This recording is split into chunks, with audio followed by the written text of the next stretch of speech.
आज हमारे साथ बात करने के लिए मौजूद हैं पृथ्वीराज जी, जो हैं इस समय कांग्रेस के महानगर अध्यक्ष। पृथ्वीराज जी, आपका स्वागत है हमारे कार्यक्रम में। पृथ्वीराज जी, आपसे जानना चाहेंगे, कांग्रेस में आप काफ़ी समय से कांग्रेस के एक अहम कार्यकर्ता रहे हैं। क्या लगता है आपको कि इस समय जो माहौल बन रहा है कांग्रेस की, क्या स्थिति है इस समय उत्तराखंड के अंदर? बहुत बढ़िया स्थिति है कांग्रेस की।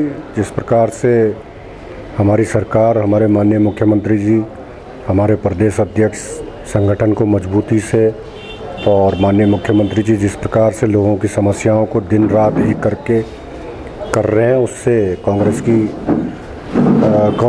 की तरफ लोगों का रुझान बहुत अच्छी तेज़ी से बढ़ रहा है। पृथ्वीराज जी, जो ये योजनाएं बनाई जा रही हैं सरकार द्वारा, विभिन्न प्रकार की योजनाएं बनाई गई हैं, जो जनता है उसको कितना फ़ायदा मिल पा रहा है? देखिए, हमारी सरकार ने, माननीय मुख्यमंत्री जी क्योंकि जो कि एक धरातल से जुड़े हुए व्यक्ति हैं, चाहे उसमें हमारे प्रदेश अध्यक्ष जी हों, जिस प्रकार से ग्राउंड लेवल पे जो वर्क होता है, पलायन को रोकने के लिए जो स्कीमें, पेंशन से रिलेटेड जो योजनाएं हैं, चाहे वो वृद्धावस्था हो, चाहे वो परित्याग वाली हो, चाहे जो लड़की किसी कारणवश शादी नहीं कर पाती और वो अपने माँ बापों के साथ रह रही है, उसके लिए जो पेंशन योजनाएं हैं, इस प्रकार तमाम प्रकार की योजनाएं हैं।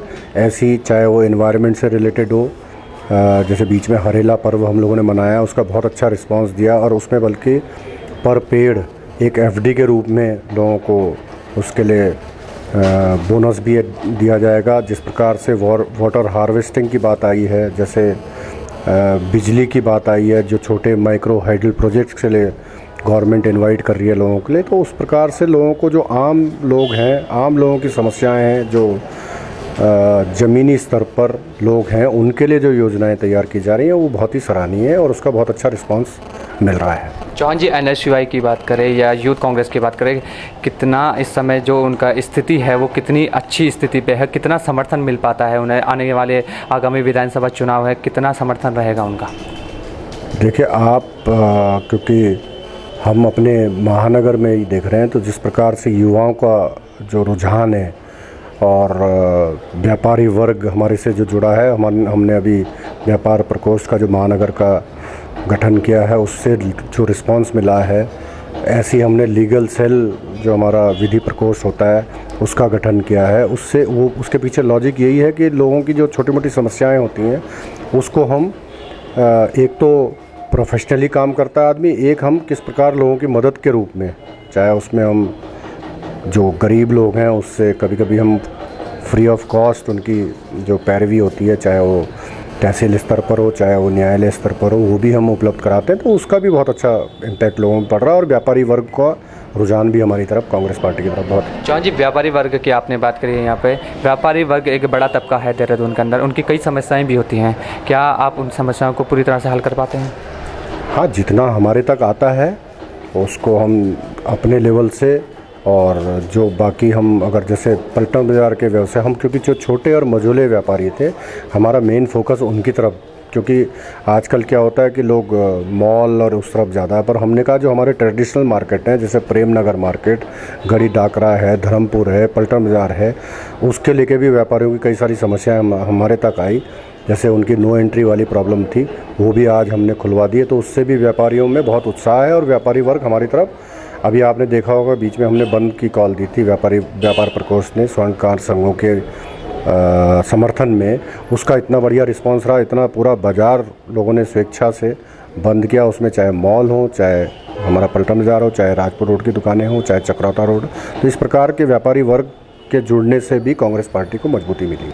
चौहान जी, अब विधानसभा चुनाव को ज़्यादा समय तो रह नहीं गया है, इसको लेके तो क्या रणनीति रहेगी? आप एक महानगर अध्यक्ष होने, क्या रणनीति तय करी है आपने आगे के लिए? हमने सबसे पहले जोर अपना जो बूथ कमेटियां हैं और जो वार्ड हैं, जो ब्लॉक हैं, उसमें मेन फोकस किया, और मेन फोकस हमने जो हमारी 2 विधानसभा हैं जहां हमारा विधायक किन्हीं कारणों से पिछली बार नहीं जीत पाए थे, 5 विधानसभा हमारी इसमें आती है महानगर कांग्रेस में देहरादून में, तो उसमें से 3 जगह तो हमारे माननीय विधायक लोग हैं, वो बहुत अच्छा काम कर रहे हैं अपने स्तर से भी और सरकार के स्तर से भी। बाकी जो 2 हैं उनमें इसलिए फोकस किया क्योंकि हमारा वहाँ पर प्रतिनिधि कम थे, चाहे वो नगर निगम के हों, चाहे वो विधानसभा में हो, दोनों जगह नगर निगम में भी कम है और विधानसभा में तो नहीं है। तो उसको लेके हमने इसलिए जोर दिया कि ताकि वहाँ पर के लोगों की जो समस्याएं हैं उसको हम कैसे दूर कर सकें, चाहे वो छोटी हों चाहे बड़ी हों। और कोशिश ये है, और 100% मैं आपको बता रहा हूँ कि इस बार हमारी वो दोनों विधानसभाएं चुनाव जीतने जा रही है कांग्रेस। क्या लगता है आने वाले समय में दोबारा से कांग्रेस की सरकार बनने वाली है? क्या लगता है, कितने चांसेस आपको लगते हैं इसके? ये तो देखो, अब बीच में तो आप ही लोगों के माध्यम से भी और जो सर्वे आ रहे हैं उनके माध्यम से भी, और जिस प्रकार से लोगों का रुझान, और मैं तो अपना छोटा सा एक कार्यकर्ता हूँ पार्टी का महानगर पर, क्योंकि एक मुख्य भूमिका इसलिए रहती है क्योंकि राजधानी है, तमाम इलाके के लोग, तमाम क्षेत्रों के लोग यहाँ रहते हैं, यहाँ बसते हैं और हमसे मिलने भी आते हैं हर जगह के। तो सारी जगह का बहुत बढ़िया रुझान है, बहुत बढ़िया रिस्पांस है इस टाइम पे। और जिस प्रकार से सरकार और संगठन दोनों काम कर रहे हैं आपसी तालमेल के साथ, उसका बहुत अच्छा रिस्पांस है।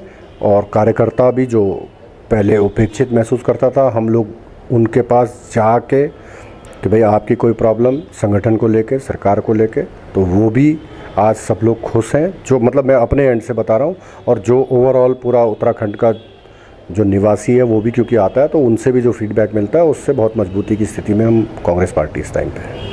धन्यवाद चौहान जी हमारे इस कार्यक्रम में शामिल होने। नमस्कार, धन्यवाद। तो ये थे हमारे साथ पृथ्वीराज चौहान जी, कांग्रेस के महानगर अध्यक्ष।